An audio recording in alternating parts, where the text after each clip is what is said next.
ఇక ఆలగడ్డలో నిర్వహిస్తున్నటువంటి బహిరంగ సభలో తెలుగుదేశం పార్టీ అధినేత చంద్రబాబు మాట్లాడుతున్నారు. ప్రత్యక్ష ప్రసారం ద్వారా వీక్షిద్దాం. ఇసుక దొరుకుతా ఉందా మీకు మేము అడుగుతున్నా. ఇది అన్యాయం అవునా కాదా అని మిమ్మల్ని అడుగుతున్నా. ఇక్కడే 15 ఏళ్ల బాలుడు అమర్నాథ్ గౌడ్ వాళ్ళ అక్కని అవమానం చేస్తా ఉంటే, నా అక్కను అవమానం చేసి అడిగితే పెట్రోల్ బేస్ తగలబెట్టారంటే ఈయన బీసీలకు న్యాయం చేస్తాడా అని మిమ్మల్ని అడుగుతున్నా. ఇక్కడే ప్రొద్దుటూరులో అవినీతి చేసి నందం వెంకట సుబ్బయ్య తిరుగుబాటు చేశాడు, ప్రజల కోసం నిలిచాడు, చంపేశారు. కేసు కూడా లేదు. ఆ కుటుంబాన్ని నేను ఆదుకున్న 25 లక్షల రూపాయలు ఇచ్చి ఆ కుటుంబాన్ని ఆదుకున్న పార్టీ తెలుగుదేశం పార్టీ అని చెప్పి నేను మీకు తెలియజేస్తున్నా. ఇంకో పక్క ఎక్కడికక్కడ మాట్లాడుతున్నాడు. డ్రైవర్లందరినీ కూడా కనీసం ఎస్సీలను కూడా నాశనం చేశాడు. ఒక డ్రైవర్ని కండ కావరంతో ఒక ఎమ్మెల్సీ చంపి డోర్ డెలివరీ ఇస్తే అలాంటి దుర్మార్గుడికి ఊరేగింపు చేశారంటే వీళ్ళు మనుషులా నేను అడుగుతున్నా మిమ్మల్ని. ఇక్కడే మీ ఊర్లో మనం చూసాం. ఏదైతే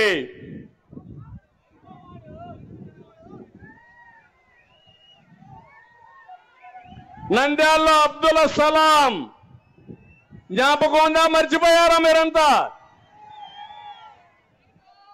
ఆయన భార్య 2 పిల్లలు ఈ వేధింపులు తట్టుకోలేక కడాన రైల్వే ట్రాక్ మీద కిందన పడి బలవంతపు మరణం చేసుకున్నారంటే ఈయన మైనారిటీలకు హితమా అని అడుగుతున్నా, న్యాయం చేస్తానని అడుగుతున్నా, వచ్చి పరామర్శించాడా అని అడుగుతున్నా.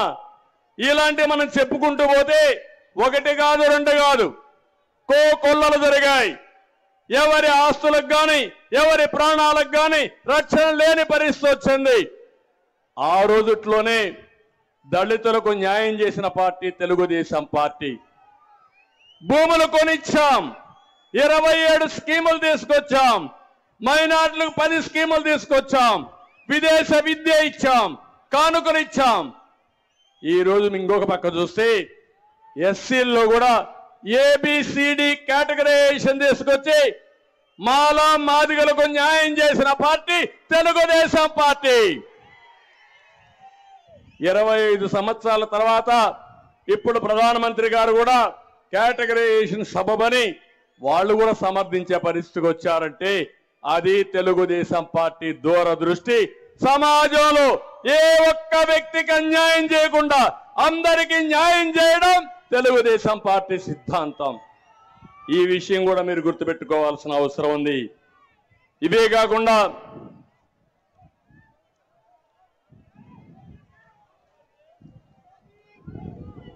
ఇంకో పక్క మా తమ్ముళ్ళు ఉన్నారు ఇక్కడ, నిన్న ఈ రోజు మాట్లాడుతున్నారు. తమ్ముళ్ళు ఎంత దుర్మార్గం అంటే జగన్మోహన్ రెడ్డి ఇంట్లో గొడవ. అవునా? గొడవ అవునా కాదా? మీ ఇంట్లో గొడవ అయితే ఎవరు పరిష్కారం చేసుకోవాలా? మీరే కదా.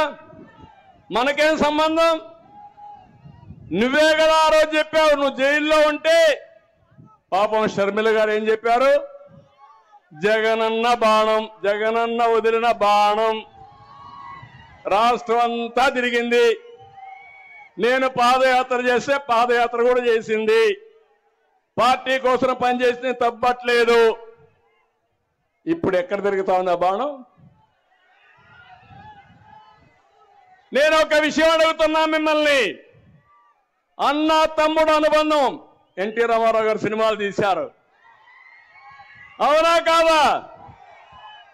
భారతదేశంలో ప్రతి ఒక్క వ్యక్తి కూడా తల్లిదండ్రులు సంపాదించిన ఆస్తి ఒకే చెల్లుంటే ఆ చెల్లికి ముందు పెళ్లి చేసి ఆ అమ్మాయి బాగుండాలని కోరుకుని అవసరమైతే ఆస్తి కూడా అమ్మాయికి ఇచ్చి నేను కష్టపడతాను నా జీవితం కోసం ముందుకు పోతా. అవునా కాదా?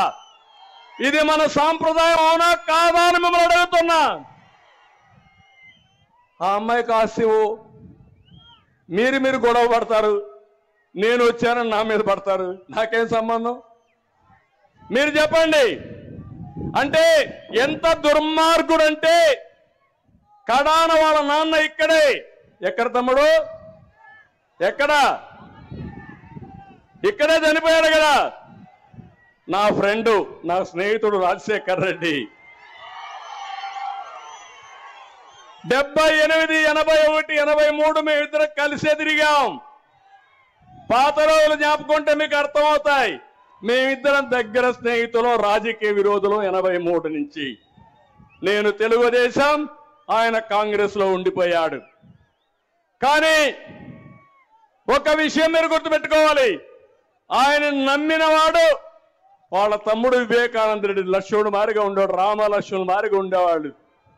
అన్నమాట జమజాటన వ్యక్తి వివేకానంద రెడ్డి. ఏం తమ్ముళ్ళు, అలాంటి వ్యక్తిని ఏం చేశారు? ఏం చేశారు? ఏం చేశారు? ఎన్ని డ్రామాలు ఆడారో చూశారా అని మిమ్మల్ని అడుగుతున్నా. నారాసుర రక్త చరిత్ర